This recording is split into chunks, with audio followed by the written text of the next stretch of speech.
Baik, bismillahirrahmanirrahim. Assalamualaikum warahmatullahi wabarakatuh. Jumpa lagi dengan saya di Abil Maiwa Channel.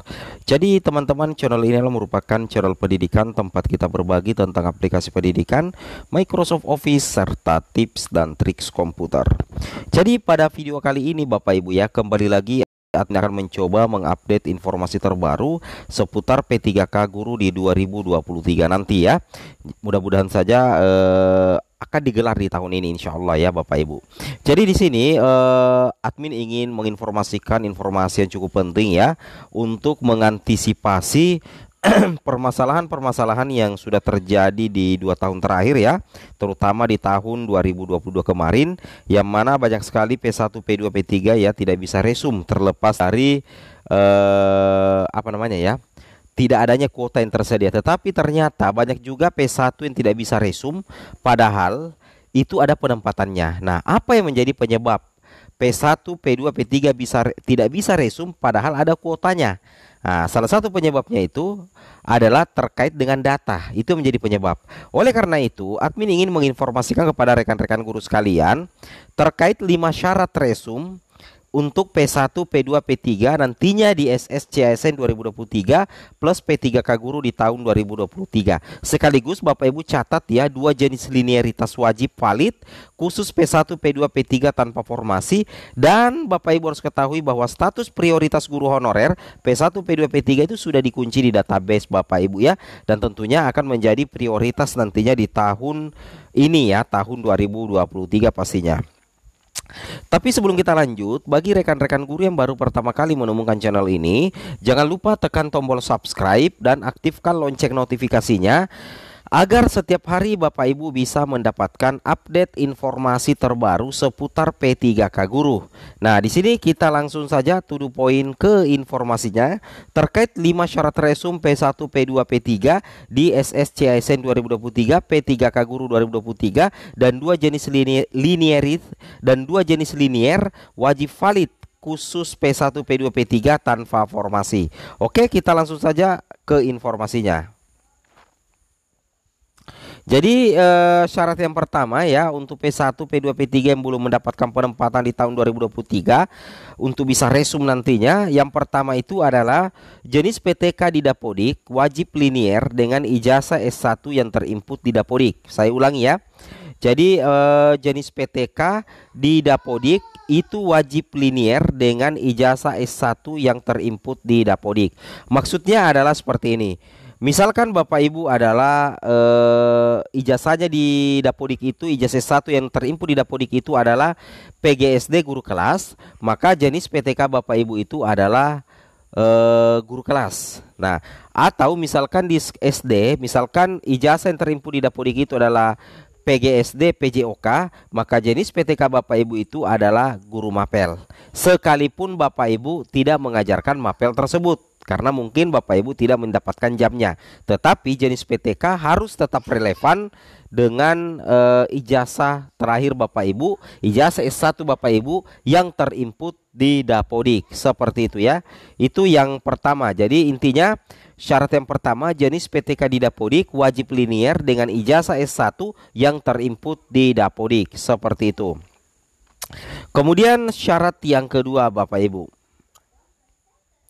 Syarat yang kedua adalah kuota formasi ada ya. Saya ulangi, kuota formasi ada ya. Jadi kuota formasinya ada dan tentunya relevan dengan ijazah P1, P2 dan P3. Maksudnya apa?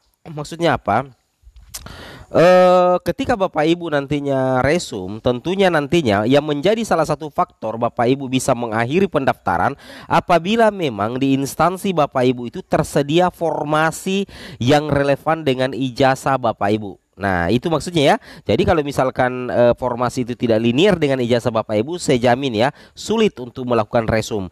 Kalaupun resum itu adalah pelanggaran Bapak Ibu ya. Jadi intinya kuota formasi itu ada dan kuota formasi itu linear atau relevan dengan ijazah P1, P2 dan P3 rekan-rekan guru sekalian.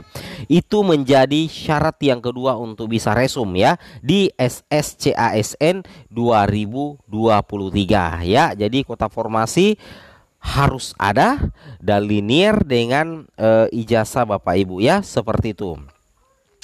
Ini yang kedua. Kemudian syarat resum yang ketiga. Syarat resum yang ketiga adalah formasi wajib linier dengan ijazah S1.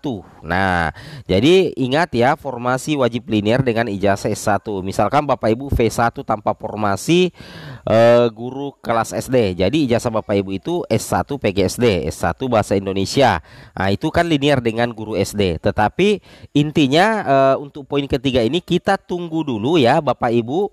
Kita tunggu dulu juknis linearitas terbaru di tahun 2023 ini. Saya yakin ada ya. Kalaupun tidak ada, berarti kita mengacu di juknis yang kemarin 2022 atau 2021. Seperti itu Bapak Ibu ya, intinya ya.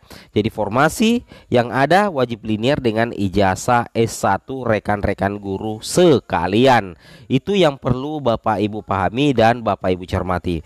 Kemudian kita lanjut syarat yang ketiga.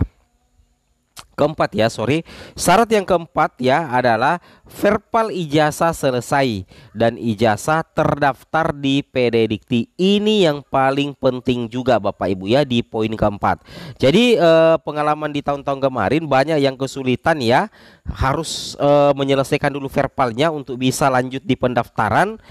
Itu memang harus ya. Jadi intinya kita belajar dari pengalaman tahun lalu, maksimalkan memang waktu yang masih ada, cek secara berkala verbal ijazah Bapak Ibu. Dan cek juga data ijazah Bapak Ibu yang terdaftar di PD Dikti. Itu poin keempat Bapak Ibu ya. Kemudian poin yang kelima untuk syarat resum adalah NIK valid sebagai username di SSCASN. Jadi ingat, NIK Bapak Ibu yang dicatat di Dapodik ya, saya ulangi, NIK Bapak Ibu yang dicatat di Dapodik itu wajib terdata di data Dukcapil. Kemudian wajib centang hijau di verbal PTK. Kenapa? Karena NIK inilah nantinya yang akan digunakan pada saat login di SSCASN sebagai username. Nah, jadi ini 5 syarat ya, wajib untuk bisa resum P1, P2, P3 di portal SSCASN tahun 2023 pada saat pendaftaran P3K Guru 2023 itu dibuka atau digelar. Seperti itu ya. Kemudian kita lanjut lagi Bapak Ibu ya, informasi yang sangat penting juga bahwasanya sebenarnya Bapak Ibu jangan salah paham terkait linearitas. Ingat, untuk khusus P1, P2, P3 kali ini berlaku 2 jenis linearitas. Nah, ini yang admin cermati, ternyata sebenarnya ada 2. Yang pertama itu adalah linearitas jenis PTK dan ijazah di Dapodik. Kemudian yang kedua itu adalah linearitas ijazah dengan formasi yang tersedia. Itu kan berbeda Bapak Ibu ya, ini berbeda. Ini sangat berbeda. Jadi admin mungkin meskipun ini tidak pernah dijelaskan oleh Kemendikbud, tetapi ini berdasarkan pemahaman admin pribadi, ini memang ada 2 ya jenis linearitas yang harus diperhatikan. Linearitas jenis PTK dan ijazah di Dapodik. Ini khusus ranahnya Dapodik yang poin A. Kemudian linearitas ijazah dengan formasi yang tersedia. Kita bahas dulu yang poin A. Apa maksud linearitas jenis PTK dan ijazah di Dapodik? Itu kami sudah bahas tadi. Misalkan jenis PTK guru kelas berarti ijazahnya wajib PGSD guru kelas ya, ataupun matematika ataupun bahasa Indonesia. Kemudian kalau misalkan jenis ijazahnya adalah PJOK, maka jenis PTK Bapak Ibu adalah guru mapel. Ini untuk poin pertama. Kemudian poin kedua, linearitas ijazah dengan formasi. Nah, ini formasi kan dari usulan Pemda. Misalkan di instansi A, formasi yang tersedia itu formasi guru kelas SD.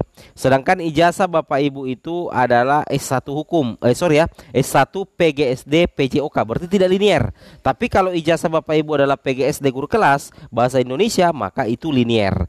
Nah, jadi memang ya linearitas itu ada 2. Yang pertama linearitas jenis PTK dan ijazah di Dapodik. Kemudian kedua linearitas ijazah dengan formasi yang tersedia. Seperti ini ya informasi singkat dari kami.